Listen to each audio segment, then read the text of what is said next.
J'ai réalisé que le voyage que j'avais gagné comme récompense n'était en réalité qu'un alibi pour m'évincer. Et ce n'était que le début. La mer s'étendait devant moi, d'un bleu froid, mais mon regard restait fixé sur l'écran de mon téléphone. Une seule phrase, sans appel. À compter de lundi, vos services ne seront plus requis.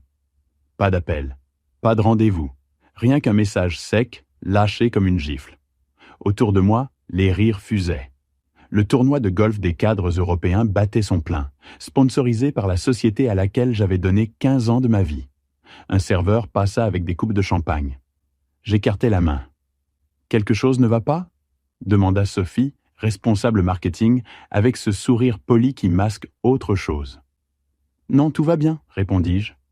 Mais ma voix sonnait faux. Dans le reflet sombre de ses lunettes de soleil, je vis mon propre visage, fermé, presque étranger. Un souvenir remonta, vif. Dans une salle de réunion à Paris, quelques mois plus tôt, mon directeur vantant mon succès sur le marché allemand. « Un exemple de leadership », disait-il. Mais dans ses yeux, j'avais perçu un éclat acide que j'avais choisi d'ignorer. Je rangeai mon téléphone et me levai. Près du bar extérieur, un groupe d'invités parlait en anglais. Parmi eux, un homme à la silhouette familière. Costume clair, lunettes fines, sourire calculé. Je l'avais vu dans les Échos. Le PDG d'un de nos plus grands concurrents en Europe. Il s'approcha comme s'il m'attendait. « Vous êtes bien Marc, directeur de l'expansion internationale de votre ancienne entreprise, si j'ai bien compris. Les nouvelles voyagent vite. Surtout les mauvaises. » Il me tendit la main. « Je peux vous offrir un verre ?» J'acceptai. Nous marchâmes vers le bar du hall. L'air climatisé me glaça la peau. Il commanda 2 whisky secs. « Je ne veux pas paraître opportuniste, dit-il, mais si c'est vrai que vous êtes disponible sur le marché, nous devrions parler. D'opportunité. » Le mot resta suspendu dans l'air. Je l'observais, imaginant la tête de mon directeur s'il nous voyait ensemble. « Il est un peu tôt pour ça, » répondis-je prudemment. « Il n'est jamais trop tôt quand on parle de talent, » dit-il en se penchant légèrement. « Et vous avez un parcours que peu peuvent égaler. » Je bus une gorgée. La brûlure dans ma gorge me ramena à la réalité. Par la porte vitrée, j'aperçus Sophie qui passait dehors, riant avec 2 directeurs français. L'un d'eux montrait son téléphone. Elle fit semblant d'être surprise. Je savais qu'il parlait de moi. Je me reconcentrai sur le PDG, mais ses mots se noyaient dans le bourdonnement ambiant. Le bruit d'une machine que j'avais contribué à bâtir, en train maintenant de m'avaler. C'est alors qu'une question s'imposa, froide et tranchante. À quel moment tout avait-il commencé à s'effondrer ?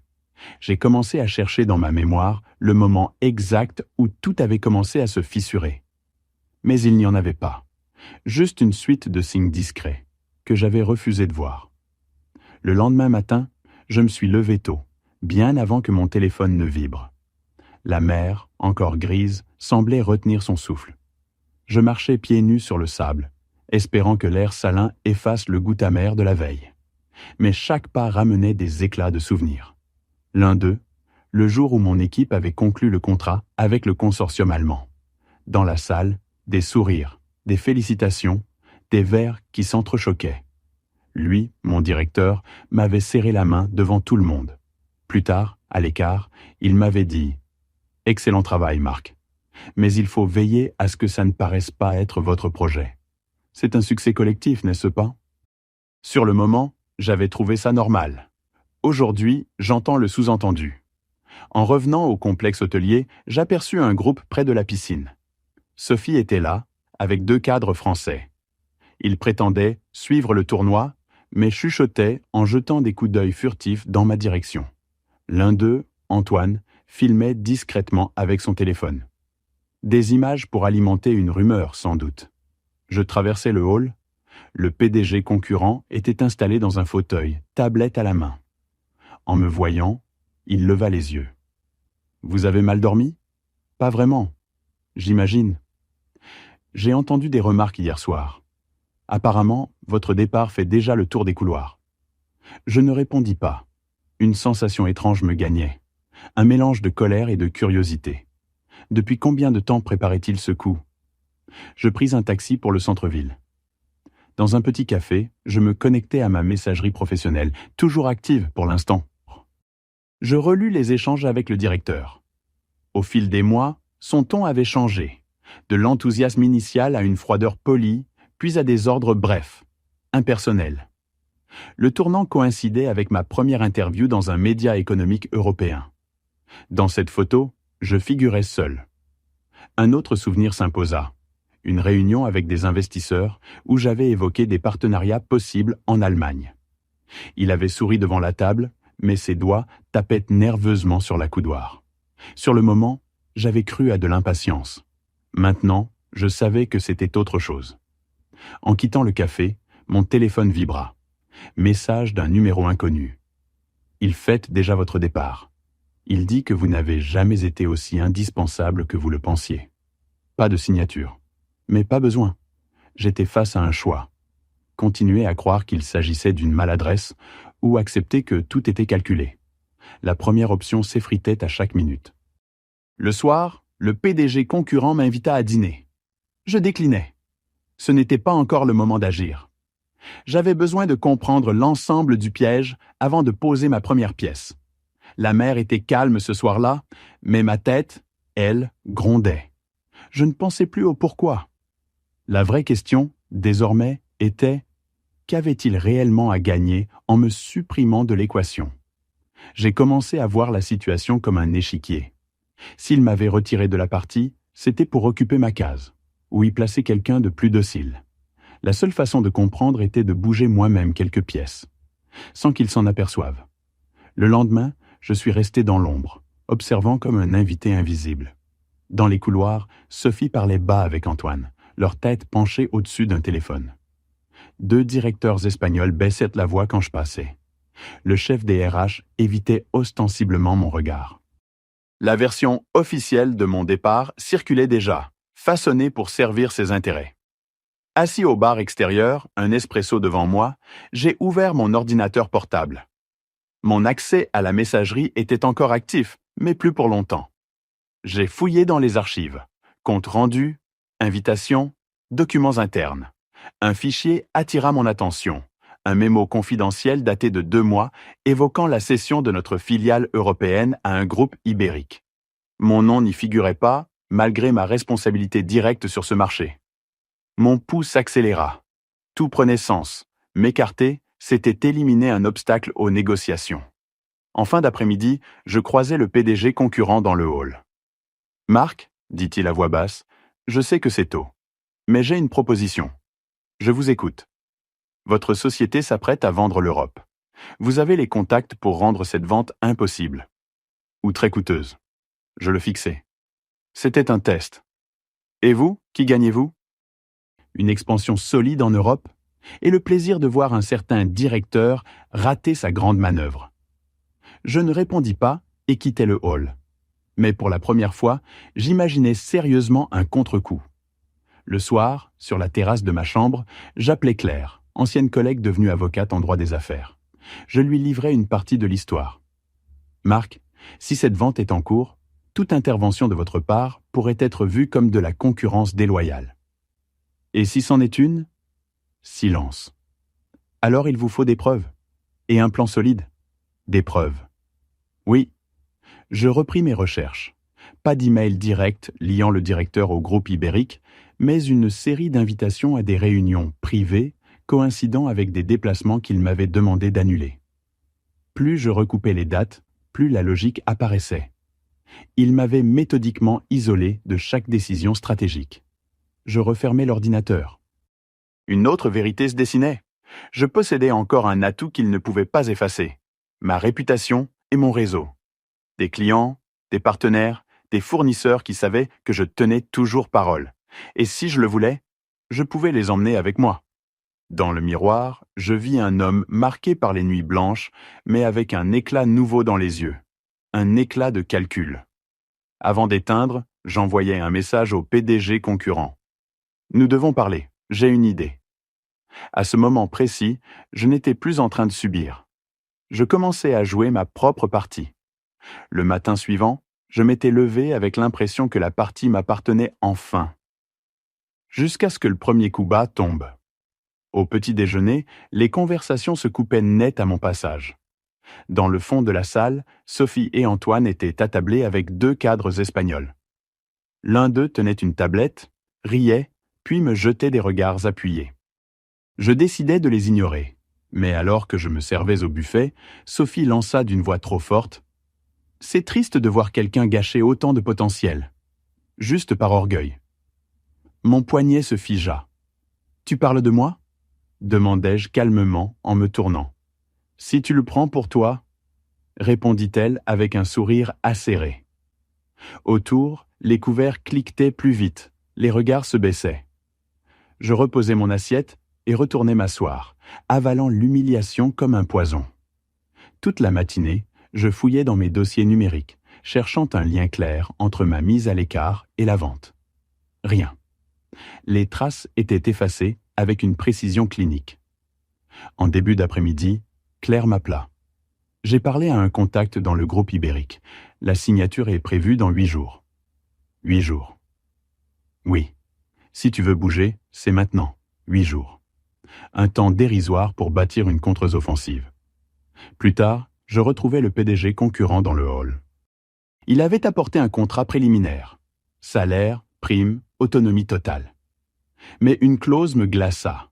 Transfert garanti de 3 clients majeurs en 1 mois, ou rupture immédiate. Et si je n'y arrive pas, alors on se serre la main et chacun repart de son côté. À cet instant, mon téléphone vibra. Message vocal d'un numéro inconnu. Je mis sur haut-parleur. Profite bien du soleil, Marc. Même en dehors, tu resteras celui qui n'a jamais su où était sa place. Sa voix, glaciale.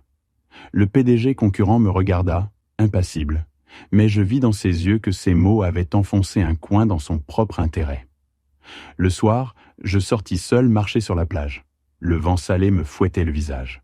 Si j'échouais, je ne perdrais pas seulement un nouvel emploi, je confirmerais son récit. Celui d'un homme remplaçable. Assis sur le sable, je repensais à toutes les années passées à construire cette division internationale, aux nuits blanches, aux victoires arrachées. Et maintenant, tout réduit à une phrase méprisante et à un renvoi lâche. Je compris alors que son but n'était pas seulement de m'écarter. Il voulait effacer mon nom avant que je puisse rebondir. Je regagnai ma chambre avec une certitude douloureuse, mais aucun plan. Devant le miroir, mon reflet n'avait rien de calculateur. Seulement un homme à 2 doigts de se briser. Cette nuit-là, je rêvais d'un miroir éclaté. Chaque morceau reflétait un visage différent du mien, tordu, fragmenté. Au réveil, je sus que ce n'était pas qu'un rêve. C'était un avertissement. J'étais au bord de la chute. Je me suis réveillé avec une idée si nette qu'elle semblait m'avoir été soufflée à l'oreille. S'il voulait m'effacer, je devais devenir impossible à ignorer. Mais pas pour lui, pour tout le monde autour. Je passais la matinée à éplucher ma liste de contacts. Noms, numéros, historiques. 15 ans de confiance mutuelle ne s'évaporent pas à cause d'un ego blessé. En relisant chaque fiche, je réalisais que beaucoup n'étaient pas seulement des relations commerciales, mais des alliés. Des gens qui me connaissaient avant même que mon directeur entende parler de moi. J'envoyais un message à Claire. On doit élargir le champ. Ce n'est pas seulement contre lui, c'est contre la vente. Réponse instantanée. Alors il faut des preuves solides et vite. À l'heure du déjeuner, je descendis au lobby. Le PDG concurrent était là, avec un homme trapu aux cheveux gris. « Marc, voici Bernard, ancien responsable conformité chez vous. » Bernard me scruta quelques secondes. « J'ai entendu parler de ton départ. Ce n'est pas nouveau. Il a déjà fait ça. » « Déjà ? 2 chefs de service en logistique. Même méthode. Isolement, discrédit, remplacement par ses pions. Un poids froid se logea dans mon ventre. Tu peux le prouver ? Mieux que ça. J'ai des emails, des notes internes, des comptes rendus. Ils répètent le même schéma depuis des années. C'était la pièce manquante. Je voyais enfin la mécanique entière. Ce n'était plus seulement une vengeance personnelle. C'était un système à démanteler. L'après-midi, nous nous enfermâmes dans la chambre de Bernard. Sur un disque dur, il avait tout conservé. Échanges compromettants, convocations douteuses, rapports falsifiés. Mon nom n'était que le dernier ajouté à une liste bien plus longue. Claire entra en visioconférence. « Marc, là, on ne parle plus d'un conflit interne. On parle d'un risque pour la gouvernance de l'entreprise. » Exact. Ce n'est plus seulement mon histoire. Dès lors, mon objectif changea. Il ne s'agissait plus de sauver ma réputation, mais d'empêcher la vente qui allait sacrifier des années de travail et d'intégrité. Nous esquissâmes un plan en 3 axes. Prévenir certains clients européens que la cession comportait des risques graves. Réveiller des soutiens internes capables de faire pression sur le conseil. Offrir aux concurrents des données lui permettant une contre-offre impossible à refuser. Il restait 6 jours. Le soir, un dîner de gala clôturait le tournoi. Idéal pour activer les premières manœuvres. La salle brillait de lumière dorée. Le brouhaha mêlant français, espagnol, anglais. Je repérais les visages, évaluais qui était achetable et qui ne l'était pas. Près du bar, Sophie feignit la surprise. « Toujours là ? Plus longtemps que tu ne crois, » répondis-je avec un calme qui la fit plisser les yeux. En circulant dans la salle, je compris que quelque chose avait déjà changé. Je n'étais plus l'homme humilié du bord de piscine. J'étais quelqu'un avec une mission, et, pour la première fois depuis longtemps, la conviction que je pouvais gagner. 2 jours plus tard, notre plan prenait forme. Ce ne serait pas une attaque frontale, mais une série de secousses ciblées qui feraient s'écrouler l'édifice. Je passai la matinée dans l'appartement de Bernard, en ville. De là, nous appelâmes 3 clients stratégiques en Allemagne et en Belgique. Je ne citais jamais de nom, mais j'évoquais des changements internes susceptibles de compromettre la qualité et la transparence. En moins de 4 heures, 2 d'entre eux annoncèrent qu'ils suspendaient toute négociation en attendant d'y voir plus clair. En fin d'après-midi, je participais à un cocktail d'affaires sur le toit d'un hôtel. Le directeur n'était pas présent, mais plusieurs de ses fidèles, oui. Je les saluais tous avec le calme d'un joueur qui connaît déjà l'issue de la partie. Bernard, resté en retrait, m'envoya un message. Le type blond au bar travaille pour le groupe Ibérique. Il prend la température. Je m'approchais, conversation légère, économie, marché, rumeur. Puis il lâcha, l'air de rien. Il paraît que certains clients se montrent hésitants. Je haussai les épaules. Les transitions inquiètent toujours un peu. Je ne confirmais rien, mais la graine du doute était plantée. Le lendemain matin, Claire m'envoya le dossier complet. Email, date, témoignage reliant ma mise à l'écart aux négociations de vente. Elle avait inclus les 2 précédents cas déterrés par Bernard. « C'est suffisant pour alerter le conseil d'administration », dit-elle. « Et si ça ne suffit pas, la presse saura quoi en faire. » Nous organisâmes une réunion confidentielle avec le PDG concurrent. Il parcourut chaque page en silence. « Si je déploie tout ça, dans 3 jours, ton ex-directeur n'aura plus de terrain sous les pieds. »« Je veux être là quand il tombera, » répondis-je. Le soir venu, nous installâmes notre quartier général dans une suite d'hôtels. Les prochaines 72 heures furent dessinées sur un tableau blanc. Coups de fil, fuites ciblées, relais internes. Chaque action devait paraître isolée, naturelle. En me relisant à voix haute, je remarquais mon propre ton. Posé, précis, presque clinique. Je ne ressemblais plus à un homme qui défend sa peau, mais à celui qui orchestre une fin annoncée. Les lumières de la ville brillaient derrière la baie vitrée. 3 jours. Et il n'aurait plus d'échappatoire. Le 5e jour, tout s'accéléra. Le conseil d'administration convoqua une réunion extraordinaire à Paris. Le PDG concurrent insista pour que je l'accompagne en simple observateur. La salle vitrée du dernier étage était pleine. Administrateurs, juristes, investisseurs.